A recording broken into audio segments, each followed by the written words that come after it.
we're thrilled to get the win. Georgia Tech is an incredible team.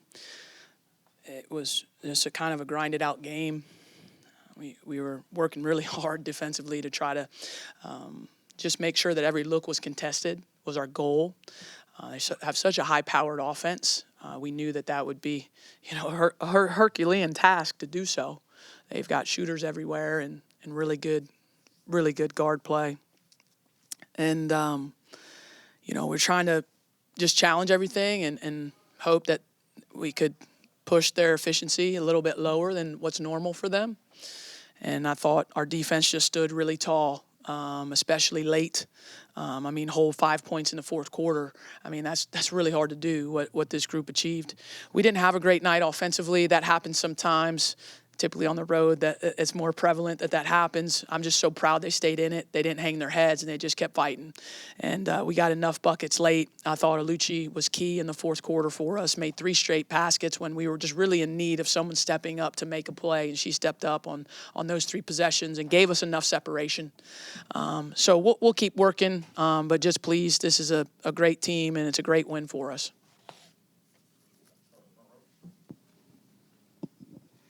You talked about a rough day for your offense, but it seemed like your offense won the game because you didn't stop running the offense, making the cuts, and getting some easy layups when you weren't hitting from the outside. I just kept telling the team in the huddle, hey, they're going to fall. Like, hey, we're going to break through here, because I thought the quality of our looks were pretty good throughout the game. Like, I liked the shots that we got most of the time. We were missing them and missing layups, missing threes, some things that are uncharacteristic for us, but that's a part of it. And so we just kept saying together, like, keep pushing, like they're going to fall when they need to. And I just love their spirit about that. So many individual players and so many teams, when you're not playing well offensively, like, it bleeds into other parts of your game. And, that can lead to a loss. And they never let the offensive end bleed into their defense. And that's probably the thing I'm most proud of. Coach, I'll give you 2. Danny Carnegie, what was the game plan against her? And then Tech 1 of 20 from behind the line. What was the 3-point defense tonight? Yeah, I wish I could tell you that I whipped up this science experiment defense. The truth is, I'm not really that smart. What the game plan was our normal game plan, in a sense of we just want everything to be tough, and we need to be in her airspace every time she catches the ball so that it can't be a clean look. Right. And we lost her a couple times. She got a couple clean looks. And then she's such a capable scorer because she can also drive you. She's not just a shooter.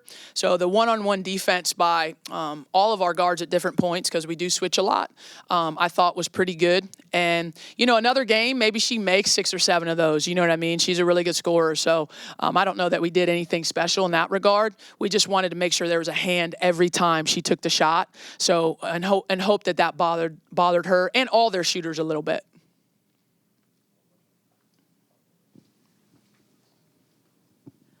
Coach, can you talk about the runs that y'all made, especially when the shots weren't necessarily always falling, especially going into the first and second quarter when y'all had that 11-0 run that Alucci and Toby really led? Yeah, I think runs for us always starts with our defense. A lot of times people think of runs as offense, like you just start making a lot of shots. But if you're not getting stops, it won't be a run. It'll just be a tie game. If you really think about it, runs are built on the defensive end. You get some stops and stops and stops, and now you're able to run out. And so we had some moments there in transition. We were able to get some pace. We were able to get Toby in space on a few possessions there, and she's able to use her athleticism. She gets a lot of attention on the block and some double teams and things like that, just because she's a good player.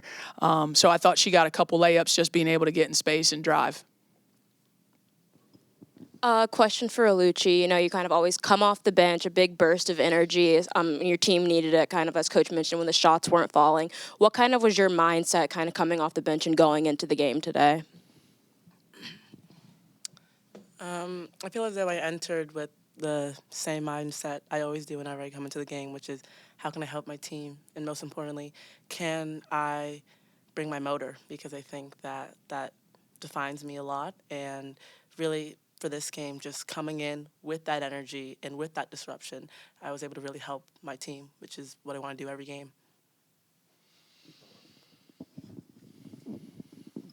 Georgia Tech is known as a team that beats teams down the court and gets a lot of easy buckets. Tonight it seemed like, or this afternoon, it seemed like you neutralized that, and in some cases you were, beating them down the court, especially Cara Dunn. Was that a goal to keep her away from the basket? I mean, to try to. The goal is to try to. I don't, she's a tough player because she's so strong. She's very skilled. She's complete offensively.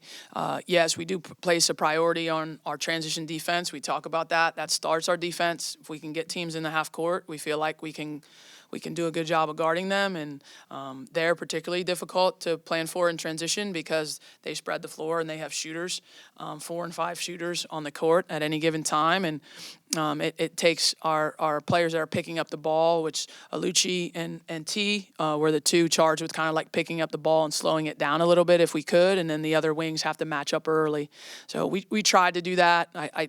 I'd have to look at the film to see how many times we did that well. But, I mean, listen, I'm not going to complain. This defense, we held them to 50 points. They averaged 82 or 83. I mean, it was just a heck of a defensive effort by my players tonight. You talked a lot about the defensive effort today. Just that last closing stretch. I think they almost went 5 minutes toward the end of the fourth quarter with no points. Just what did it say about your team to be able to lock in, especially, down the stretch like that and get stops, consecutive stops, be able to close out a game like that? Yeah, I mean, it was just like we just stood tall. And I'm so proud of the group, that was in there in that moment to stand tall. Lucci and T, Reagan, Toby, and Delaney, I thought just stood tall there the last 3-4 minutes and just didn't give them anything easy. And, we struggled on the glass today. We were talking about trying to limit them to one shot, and we didn't do that for the better part of the game. But in that stretch, we did when we needed it the most. I thought we held them to one shot down the stretch, and that was necessary. All right. Coach, you spoke a little bit briefly about the rebounding. Obviously, the numbers don't reflect it, but I feel like the team, whenever they needed a rebound, a key rebound, we were able to get it. So could you just talk about the rebounding effort of the team? Yeah, I didn't think we rebounded like ourselves today, and on either end of the floor, to be honest. I thought we could have been better on the offensive glass and gotten more, and I thought we could have been better on the defensive glass. But like I said before, we got them when it counted, and that's ultimately, you're going to have like categories of the game that you don't play up to your best every game. You're not going to play lights out in every single statistical category. So, but when you need to have stops, it's stops on demand. Like when you have to have them, you got to get them. And that's what I think they were able to do is when we had to get those stops, they were able to get them in a row.